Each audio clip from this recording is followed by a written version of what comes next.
नमस्कार, welcome to genius arc.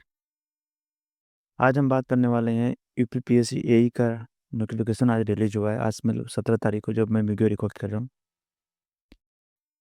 तो इसमें बहुत डिटेल नोटिफिकेशन वैसे रिलीज की है इन्होंने। तो उसमें सब कुछ दिया हुआ है, नंबर ऑफ वैकेंसी किस फील्ड में कितनी है, डेट वगैरह है, डॉक्यूमेंट कैसे अपलोड करना है। तो बहुत सारी चीज़ें हम डिस्कस करने वाले हैं इसके बारे में डिटेल में। तो चलिए देखते हैं नोटिफिकेशन में उन्होंने क्या क्या दिया है और क्या क्या मेंशन नहीं है।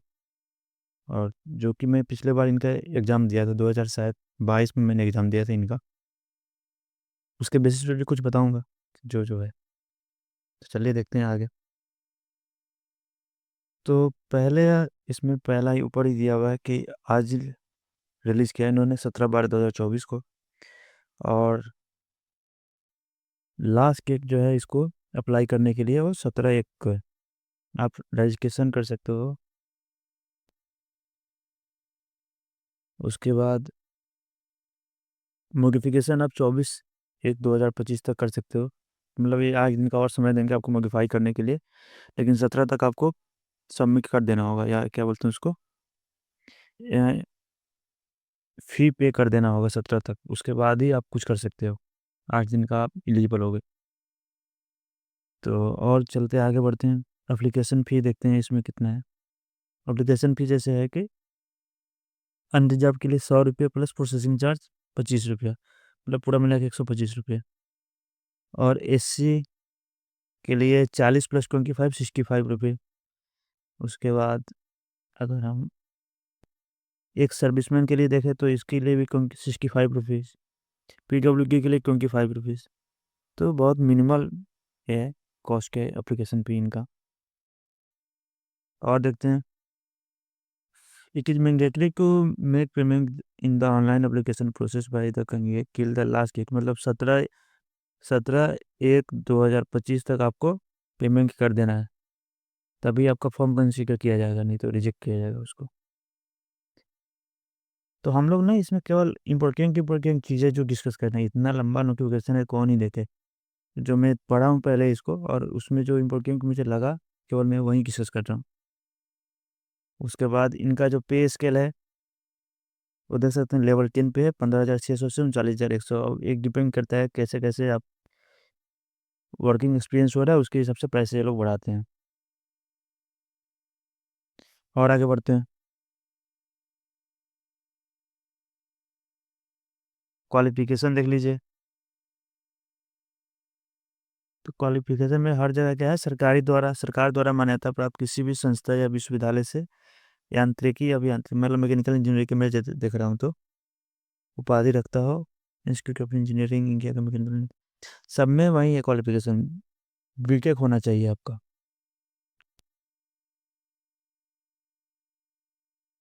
मतलब बीटेक होना चाहिए आपका रिलेवेंट स्ट्रीम में, जैसे कि मैकेनिकल हो या सिविल हो या एग्रीकल्चर हो। एग्रीकल्चर में बीएससी वगैरह भी शायद अलाउ कर देंगे मेरे हिसाब से। तो उसके बाद और आगे बढ़ते हैं, एज लिमिट देखते हैं जो इम्पोर्टेंट चीज़ है। तो एज लिमिट क्या है, कैंडिडेट मस्ट हैव क्योंकि एज ऑफ क्योंकि हाँ 21 ईयर से ज़्यादा होना चाहिए, 40 साल से कम होना चाहिए। कब तक, 1 जुलाई 2024 तक 40 साल या उससे कम होना चाहिए अनरिजर्व वालों के लिए। उसके बाद इसमें रिलैक्सेशन भी है, अगर आप यूपी का डोमिसाइल रखते हो तो आपको कुछ रिलैक्सेशन मिल जाएगा इसमें। तो आप देख सकते हो अपने हिसाब से, आप अगर चाहते हो तो। बाकी और देखते हैं आगे।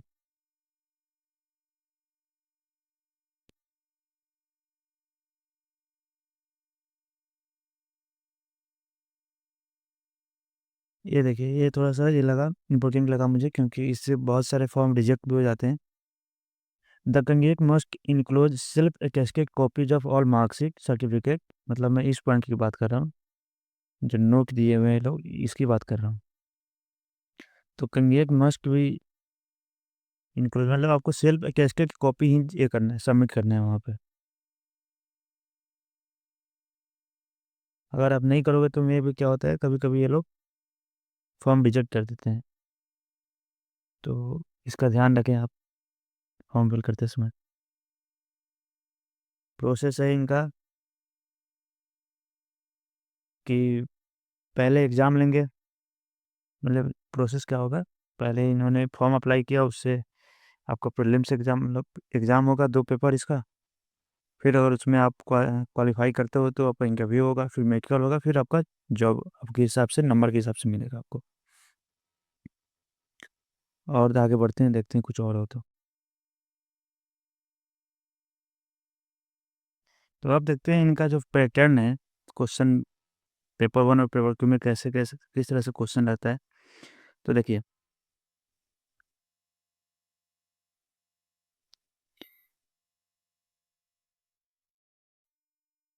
सब ये क्या बोलते हैं उसको, सिंगल सेलेक्ट क्वेश्चन होंगे, मतलब वस्तुनिष्ठ पर क्वेश्चन होंगे, और 150 क्वेश्चन होंगे एक पेपर में।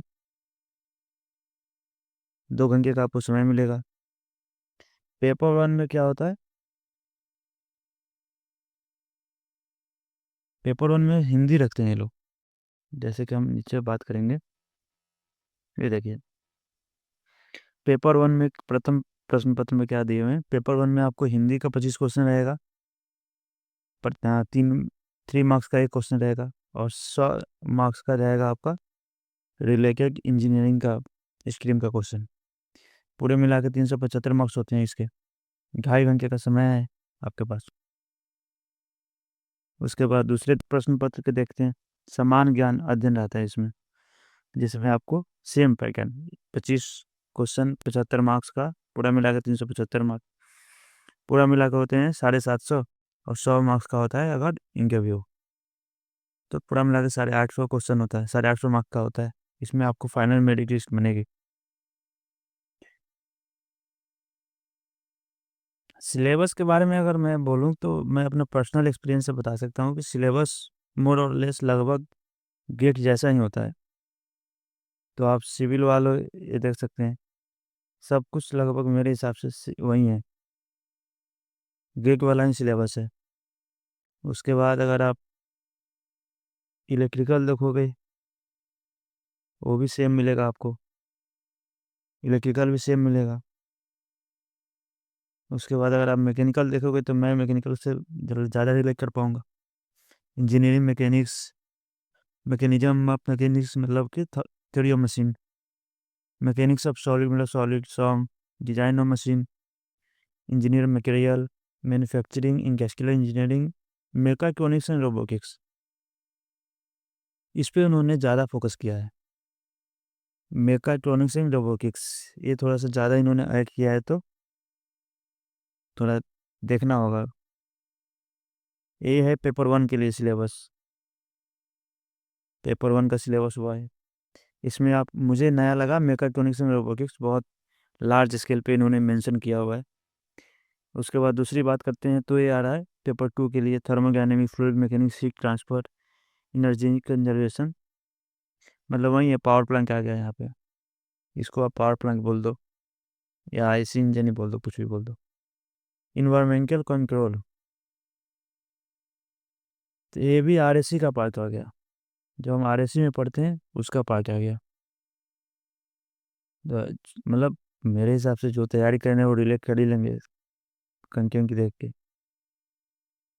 कि vapour compression, VCRS cycle, vapour absorption, steam jet, मतलब ये सब कुछ आ गया। तो ये है। उसके बाद और देखे तो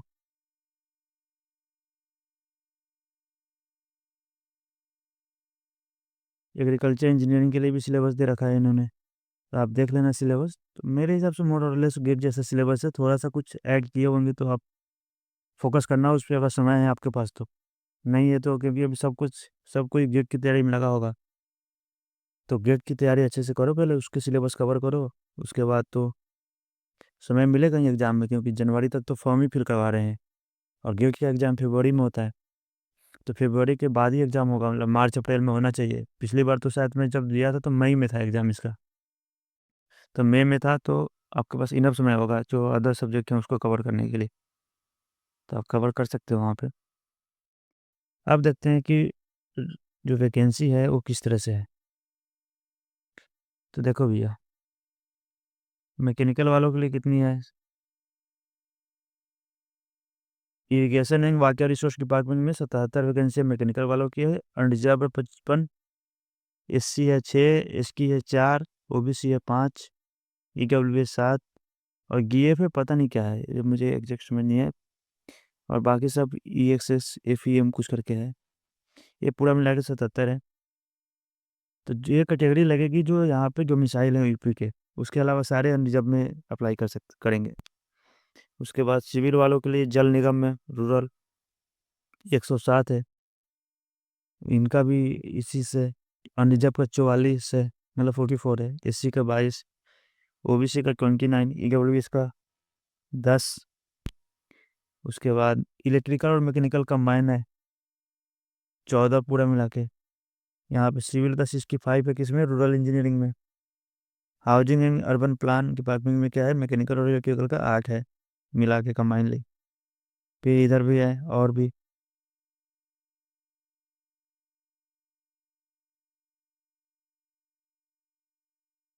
ये देखो, इसमें है सिविल वालों के लिए हाउसिंग एंड अर्बन प्लानिंग में 40 वैकेंसी।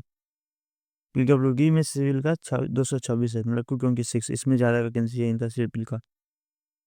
एग्रीकल्चर में, एग्रीकल्चर डिपार्टमेंट के लिए है केवल ये, तो 12 वैकेंसी है।